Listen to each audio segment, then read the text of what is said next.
یہ طے پایا تھا کہ جو ہی جنگ بریک ہوگی یا ہم آؤٹ بریک ہوگی 3 ہوائی اڈوں پر پاک فضائیہ ہندوستان کے سائملٹینیسلی 5 بجے حملہ کر دے گی، شام کو 5 بجے اکٹھے، پٹھان کوٹ، ہلواڑہ اور آدم پور۔ پٹھان کوٹ جیسے میں نے تھوڑی دیر پہلے کہا، ایئر کمانڈر سجاد حیدر اس وقت اسکواڈرن لیڈر تھے، وہ اسکواڈرن کمانڈر تھے، وہ پشاور سے گئے، انہوں نے پٹھان کوٹ پر بڑا کامیابی سے حملہ کیا۔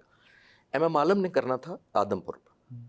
آدم پور پر حملہ کرنے کے لیے جب وہ گئے تو رستے میں ان کو انٹرسیپشن مل گئی اور فائٹر کھڑے ویٹ کر رہے تھے، اور وہ کامیاب نہیں ہوئی تو رستے میں ڈاگ فائٹ ہوئی اور واپس آ گئے، وہ نہیں پہنچ سکے اپنے ٹارگیٹ۔ جب وہ واپس آ رہے تھے، تیسری فارمیشن اسکواڈرن سرفراز رفیقی نے لے کر جانی تھی۔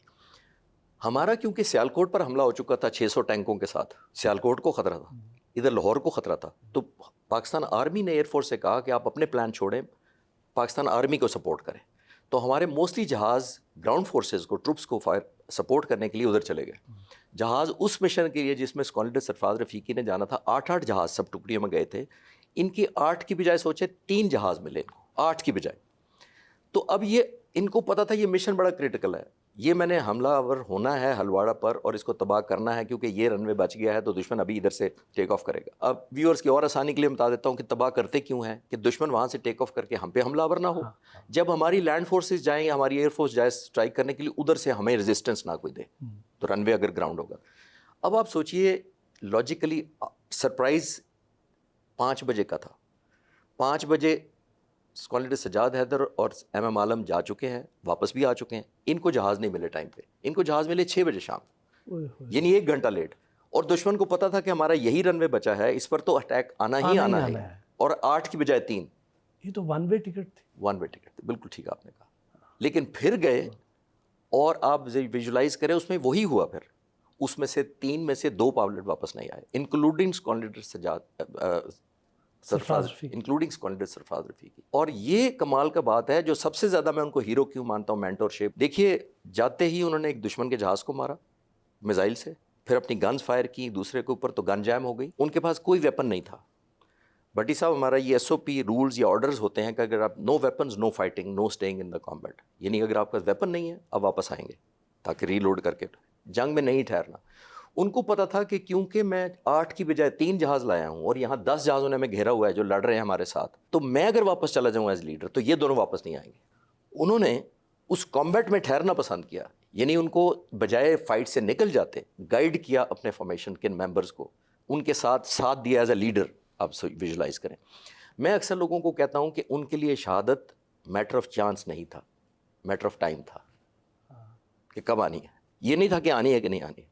لیکن پھر بھی انہوں نے سوچا، میں کہتا ہوں اتنی بہادری جو شخص زمین سے جانتا ہو، زمین سے جاتے وقت جانتا ہو کہ میں نے واپس نہیں آنا۔ ایک پائلٹ واپس آئے تھے، وہ ان کا نام تھا سیسل چودھری، فلائی لیفٹیننٹ یونس اور اسکواڈرن لیڈر سرفراز رفیقی واپس نہیں آئے تھے۔ میں نے بعد میں آخری بات اس سبجیکٹ پہ، میں نے ایک دفعہ سیسل چودھری صاحب اب تو وفات پا گئے، میں نے ایک دفعہ ان سے پوچھا تو انہوں نے کہا ایک یادگار بات بتائی جو شاید میڈیا پہ نہیں کسی نے بتائی ہوگی۔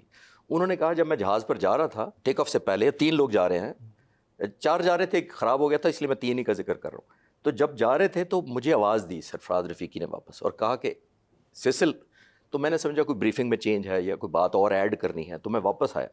تو یہ نیولی میرڈ تھے سیسل چودھری، ان کی یہ کرسچن تھے، ان کی وائف کا نام تھا آئرس، اور اسکواڈرن کمانڈر جو ہوتا ہے نا، جو او سی ہوتا ہے، وہ بگ بردر کی طرح ہوتا ہے، وہ فیملی کا لک آفٹر کا۔ خود اسکواڈرن لیڈر سرفراز رفیقی بیچلر تھے اور یہ سیسل چودھری نیولی میرڈ ہیں۔ انگریزی میں کہتے ہیں اس کو، سیسل چودھری کو، کہ مجھے پتہ ہے آئرس مجھے کبھی معاف نہیں کرے گی ذرا۔ تو انہوں نے کہا کہ سر کیوں؟ تو انہوں نے کہا کہ چھوڑیں سر، ہم جب واپس ہی نہیں آ رہے تو آئرس کو کون جواب دے گا؟ تو آپ ویژولائز کریں اللہ تعالیٰ کا کمال کہ وہی واپس آئے جن کے بارے میں انہوں نے شک ظاہر کیا تھا کہ وہ مجھے معاف نہیں کرے گی۔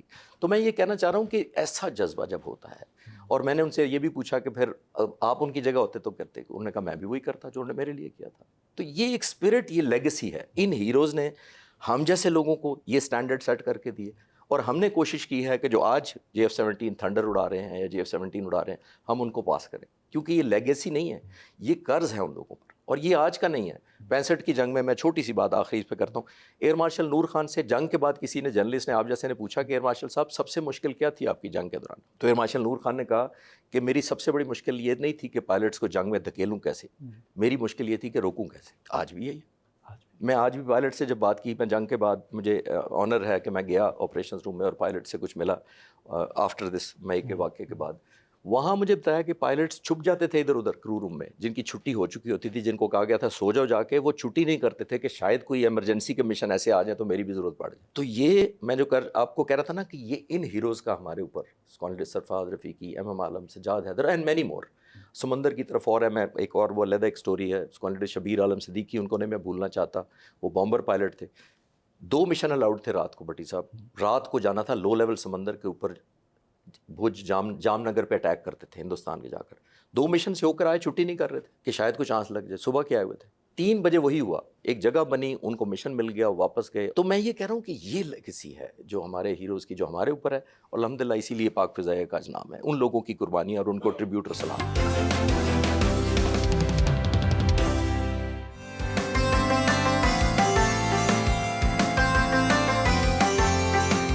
بچپن کہاں گزرا، کیسا گزرا؟ میری جی بنیادی ایجوکیشن ملتان میں ہوئی تھی، اس وجہ سے کہ میرے والد چارٹرڈ اکاؤنٹنٹ تھے اور وہاں ایک ٹیکسٹائل مل ہے، وہاں مل مینیجر تھے. تو انیشیل براٹ اپ وہیں ہوئی. بیسیکلی میرا تعلق جب والدین یا سسٹرز کا تعلق سیالکوٹ کے قریب ایک گاؤں ہے وہاں سے ہے، اور اس کے بعد میں وہیں سے ایئر فورس چلا گیا. ایف ایس سی کی میں نے اور ایئر فورس جوائن کر لی، اور پھر فیملی اور سارے لوگ لاہور میں شفٹ ہو گئے، اور اب آج تک لاہور ہی سیٹلڈ ہے. اور میں پوری سروس کا تقریباً ہر بیس پر پوسٹنگ کر کے کوئٹہ، پشاور، میاں والی، سرگودا، کراچی، ہر کام بیس کا کر کے اب ریٹائرمنٹ کے بعد 2012 میں میری ریٹائرمنٹ ہوئی ہے.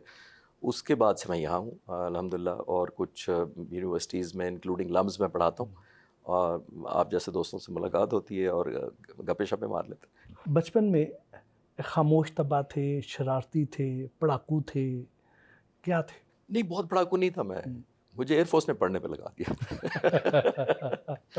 اچھے لوگوں میں تھا، لیکن مجھے ایک 65 کی جنگ کے بعد مجھے جب میں تھوڑا ایک انٹرسٹ، وہ ہوتا ہے نا انٹر اسکول کمپٹیشن ہوا کسی اسپیچ کا، تو مجھے ایک گفٹ ملی تھی کتاب. مجھے آج بھی یاد ہے، فیروز ہنس کی تھی، اس کا نام تھا پرفشاں مجاہد. مجھے کتاب کا نام بھی یاد ہے. وہ میں نے پڑھی تو میں نے سوچا کہ یہی ہے ایک، اگر کوئی کام کرنے والا ہے تو یہی کرنے والا ہے. اس میں یہی تھی کہانیاں جو میں 60 سال بعد بھی آپ کو سنا رہا ہوں، کہ اگر کوئی کام کرنے والا ہے یہی پائلٹس ہیں اور یہی ہے، اور یہ ایک ڈفرینٹ لائف ہے آل ٹوگیدر. اللہ کا شکر ہے کہ صرف نیت ہی نہیں کی بلکہ برکت ہوئی اور میں کامیاب ہوا. فائٹر پائلٹ کے لیے اس کی سلیکشن کا کیا کرائیٹیریا ہوتا ہے؟ بڑا سخت ہوتا ہے، کیا چیزیں دیکھی جاتی ہیں، کیا خوبیاں ہوں اس کے اندر تو پھر اسے سلیکٹ کیا جاتا ہے؟ پہلی بات تو دیکھیے، ہر آفیسر کے لیے ایک کرائیٹیریا ہوتا ہے جو آرمی، نیوی اور ایئر فورس، وہ ہوتا ہے انٹیگریٹی. وہ جج کرنے کی کوشش کرتے ہیں، ISS بھی یا جب بھی ہوتا ہے کوئی، اور اس میں وہ چیک کرتے ہیں کہ انٹیگریٹی کا کوئی ایشو تو نہیں ہے، ایمانداری جس میں. دوسرا ظاہر ہے انٹیلیجنس، آپ کی سمجھ جو ہے آپ کے اندر، ایک فیصلہ سازی، ڈیسیژن میکنگ آپ کے اندر. ایک اور امپورٹنٹ بات جو ہم اکثر مس کرتے ہیں وہ ہے ٹیم اسپرٹ. کانڈیڈیٹ سرفراز رفیقی کی میں نے کیا بتایا آپ کو کہ ٹیم اسپرٹ آپ کے اندر اگر ٹیم، خاص طور پہ فائٹر پائلٹ، یہ میں آپ کے ویورز کی اور آسانی کے لیے بتاتا چلوں. دیکھیے، جب نیوی کے سیلرز جاتے ہیں، آفسرز جاتے ہیں، تو وہ اکٹھے جاتے ہیں، چاہے سب مرین ہو چاہے شپ ہو. آرمی کے جب یونٹ جاتے ہیں تو سولجر جاتا ہے، آفسر لیڈ کرتا ہے، سامنے جاتا ہے. فضائیہ کے صرف آفیسرز بارڈر پار کرتے ہیں یا کامبیٹ میں جاتے ہیں، ہمارے ایئرمین زمین پر رہتے ہیں. یعنی ہمارا ایک ایسی بریڈ ہے جس نے صرف آفیسرز نے لڑنا ہوتا ہے. ہمارے ایئرمین ہمارے ساتھ لڑتے ہیں، میں ان کی قدر نہیں کم کر رہا، بالکل نہیں کر رہا، ان کا اتنا ہی حصہ ہوتا ہے انجینئرز کا، ٹیکنیشینز کا، ڈیفینس کنٹرولرز کا، لیکن ٹیک آف صرف آفیسرز کرتے ہیں. تو ہمارا اگر کامریڈشپ نہ ہو ہمارے اندر تو ہم تو شاید پہلے دن ہی شوٹ ڈاؤن ہو جائے، آپ لڑ ہی نہیں سکتے. اس پہ کوئی اسٹریس کا بھی کوئی ٹیسٹ ہوتا ہے کہ یہ کتنا ذہنی دباؤ لے سکتا ہے، اس میں فیصلہ سازی کی صلاحیت کتنی زیادہ ہونی چاہیے، فوراً ڈیسیژن لینا ہے، کیونکہ اس میں تو مارجن ہی نہیں ہوتا. بڑی صاحب، جب ہم اپنے انسٹرکٹر پائلٹ کے ساتھ اڑتے ہیں نا، جو ہمیں فلائنگ سکھاتے ہیں، وہ ہمیں ہر چیز پر ایویلیویٹ کرتے ہیں. میں بعد میں خود بھی فلائنگ انسٹرکٹر رہا، تو میں دونوں پوائنٹ آف ویو سے آپ بتا سکتا ہوں. جب میں خود کیڈٹ تھا یا میں خود انسٹرکٹر مختلف ٹریننگ جہازوں پر بھی رہا، فائٹر جہازوں پر بھی میں انسٹرکٹر رہا، تو ہم اس دوران گیج کرنا ہوتا ہے. ون آف دی اوبلیگیشن ہے کہ اس کی ڈیسیژن میکنگ کتنی اچھی ہے، کوئکنیس کتنی ہے، رسپانس کتنا ہے، کرائسس ہو جائے تو کم بیک کتنی جلدی کرتا ہے. فائٹر فلائنگ ہے ہی یہی. میرے ارد گرد اگر 12 جہاز اڑ رہے ہیں تو میرے پہ لازم ہے کہ میں اورینٹیشن رکھوں کہ کون سا جہاز کدھر منور کر رہا ہے، کون سا میرے خلاف ہے، کون سا میرا بڈی ہے، کون سا میرے حق میں اڑنا تھا. گروپس اڑتے ہیں نا، 10-10 12-12 جہاز اڑتے ہیں. تو اگر آپ کی یہ team spirit, coordination, vigilance, decision making, stress management, اور سب سے بڑی بات جو آپ نے شروع میں کہی، بولڈنس اور بہادری اگر اندر آپ کے نہیں ہے تو پھر میرا خیال ہے فائٹر پائلٹ بننا بڑا مشکل ہے.